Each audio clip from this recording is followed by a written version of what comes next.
Now, what was really unacceptable, whether you agree with Tucker or not, was you had several Defense Department accounts on social media blasting Tucker Carlson, not only blasting him over the substance of what he said, but also suggesting directly that he had no right to say it because he's a civilian who hasn't served in uniform. When the military starts telling journalists that they have no right to criticize or examine military policies because they are civilians, now you have a rogue military. You have a military operating outside of the umbrella of civilian control. And this seems to be okay with the Biden administration as long as the targets are conservative. There was also an extraordinary press conference where Pentagon spokesman John Kirby, a political flack of note, who, despite his distinguished military career, has always been on the left and was a State Department spokesman under Obama, he attacked Tucker Carlson. And the way the Pentagon presented that was as Pentagon spokesman smites Fox News host. They used the term smites, like in the biblical sense. And they claimed that what Tucker Carlson was smited for doing was dissing diversity. So the military, the Pentagon, characterized Tucker Carlson's specific criticism of a specific issue, pregnant flight suits, women in combat situations, let's say, and they made it about diversity. Diversity includes a lot more than just pregnant soldiers. Diversity includes racial diversity, other kinds of diversity. So basically, the Pentagon made Tucker Carlson out to be a racist on the basis of nothing, just because he criticized the military's ongoing policy toward pregnant soldiers and so forth. Now, again, you can disagree with Tucker on the substance. It was extraordinary that uniformed senior members of the military and the Pentagon itself attacked a Fox News host. And when he hit back, they doubled down. They didn't stop. Now, there's one account, I believe, associated with the Marines that did try to back away from its comments. But what's really frightening about this is the degree to which there's been almost no compunction whatsoever about having the military go after Tucker Carlson in this way. You know, they never did the same thing with regard to Islamic jihadists within the ranks. But there seems to be zero tolerance for conservative views. And this is all coming at a time when the military under Lloyd Austin is busy trying to weed out quote-unquote extremists within its ranks. We don't know what extremism means in this context.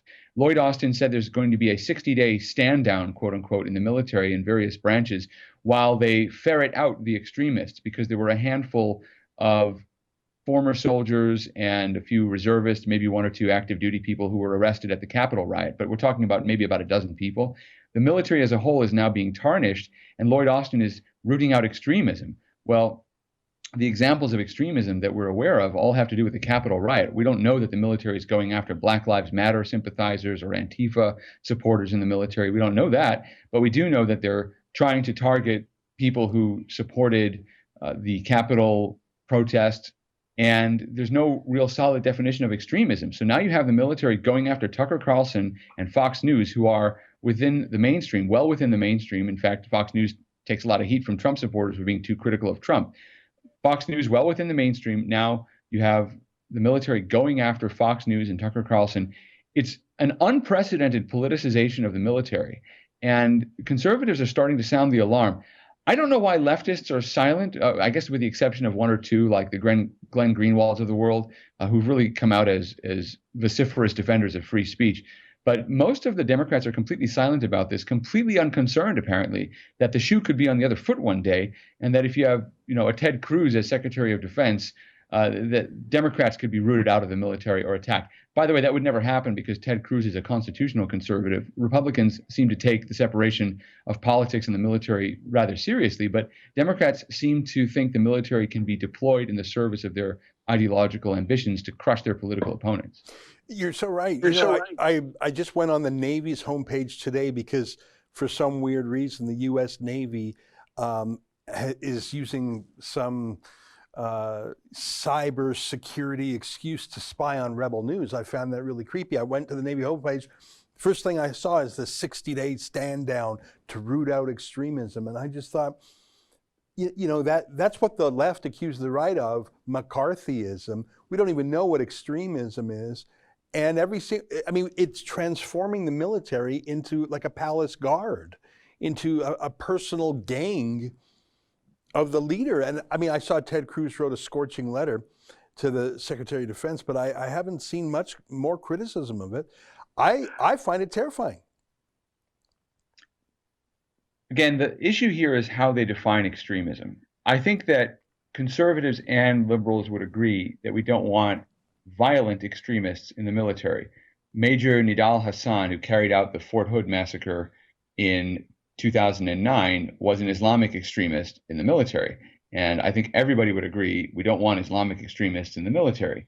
I think there would be broad agreement we don't want white supremacist extremists in the military. But the military is already one of the most diverse institutions in America, probably the most diverse institution in America. So it's the last place you'd expect to find white supremacists. It doesn't mean there isn't racism in the military, and it doesn't mean that you don't have white supremacists who join the military or people who become white supremacists after the military and they abuse the military skills that they've learned and so forth. But I don't think there's any disagreement. We don't want violent extremists. But what Democrats seem not to care about is that the military is going after people solely for their views. If you just have views that are a little off the wall, let's say, I'm not even talking about you watch Tucker Carlson on Fox News. Suppose you have very radical left-wing views. Suppose you have some rather strident right-wing views. Are your views alone enough to get you drummed out of the military? Is that what the military is supposed to become? And again, you have an officer corps that is already more left-wing, already partial to big government, very much centered around Washington and its priorities.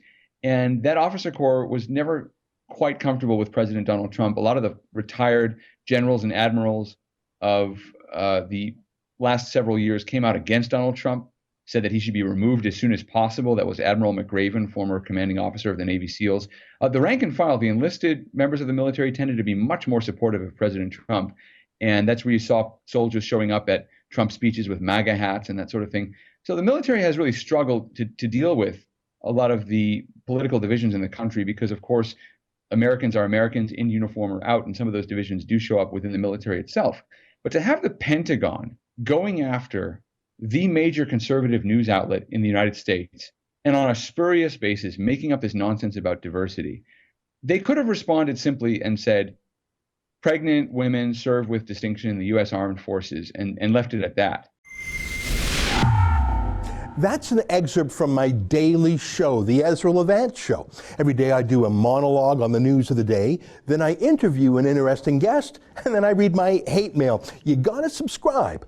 Go to rebelnews.com.